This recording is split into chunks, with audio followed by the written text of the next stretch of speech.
Henry, welcome back. We haven't seen you for a while. I'd imagine it's been a strange time for you, being away from home, from family, from the little one. But now you're back amongst everyone. Yeah, it's a long time away really, actually, now I think of it.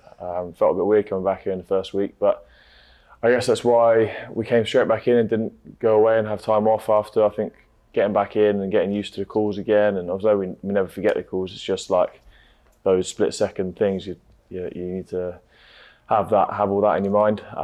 Getting back in with the boys, I think a run out of the weekend was vital for us, really important. There's nothing quite, you can train all you want, but there's nothing quite like actually playing with the lads. So to get back with them and get into swing things was class. Reflect on the Six Nations briefly.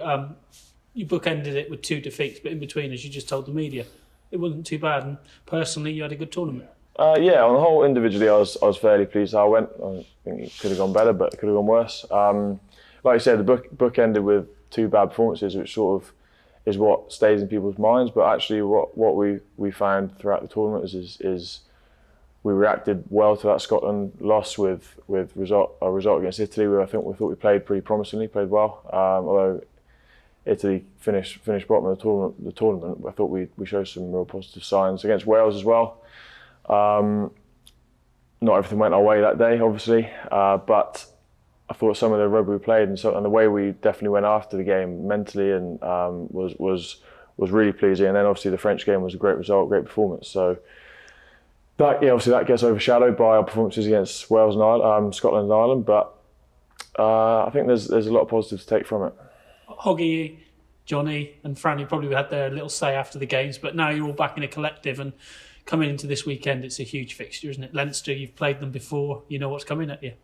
Yeah, it's really exciting. Obviously, we had a massive game at the weekend against Lyon.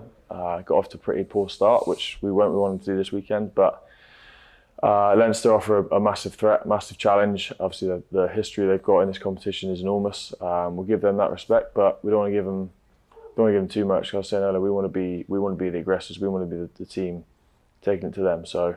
We're confident in what we're doing, and we've got a great belief in what we're doing. So, we're really excited.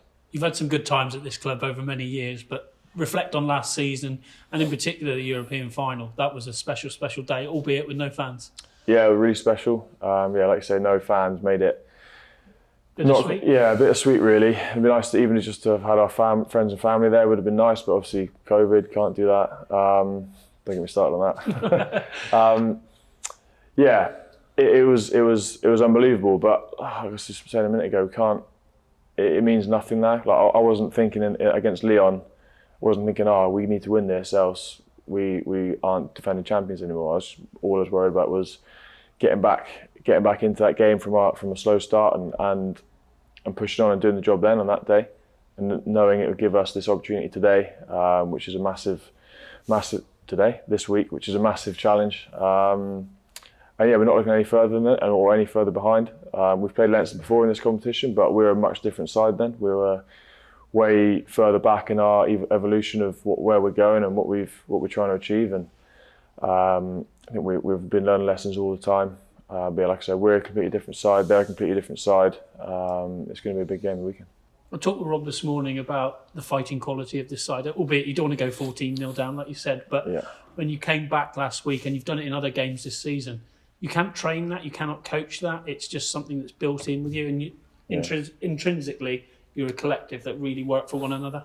Yeah, we've been trying to build that sort of subconsciously and consciously, just trying to push that with what we're saying to each other and how we're working. In terms of like nothing, what's happened in the past means nothing. Even if it's 5 seconds ago you dropped the ball, it doesn't matter as long as you're on to the next job and you're getting excited with how well our scrum can go in that scrum because it's a knock on, or how well we can defend that backs move as a team. It's just the next job is always the most important.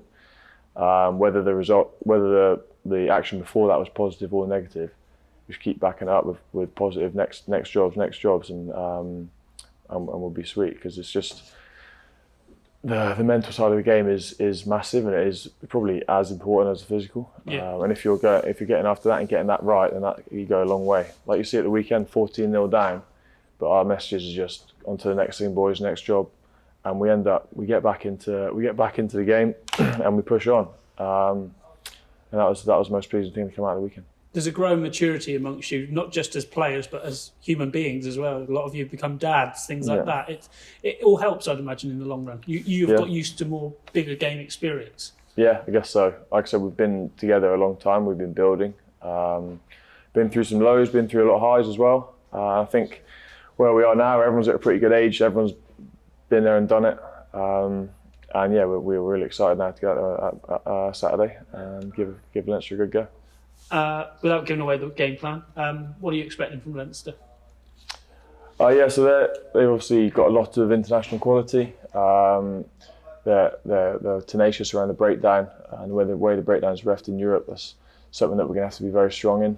Obviously, they'll get after us aerially as well, as we've seen with what Ireland do. They've got a lot of those players in there. So there's a few areas we have to be really smart and really good in.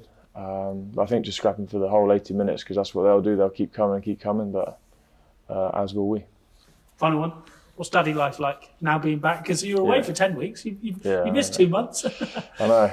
Are you enjoying it as much as ever? It's different every day, like? Enjoying it as much as ever, apart from not last night, the night before. Awful. Awful night. But on the whole, she's been a dream, mate. We put her to bed at 6:30, 7:30. She sleeps right through to 7. I can't really ask for much more. I don't know if we just got lucky or, but yeah, it's class. Like, I wouldn't change anything about it. Is it changing you as a person, do you think? Yeah, I think so. It's hard to put a finger on it, really. Just like everything you do is you just think about her first, not so much about yourself, which took a bit getting used to. But as my missus will tell me, I used to always think about myself. Yeah. But obviously I'm loving every minute of it. Love her to bits, and really proud of her and my missus for how they're doing.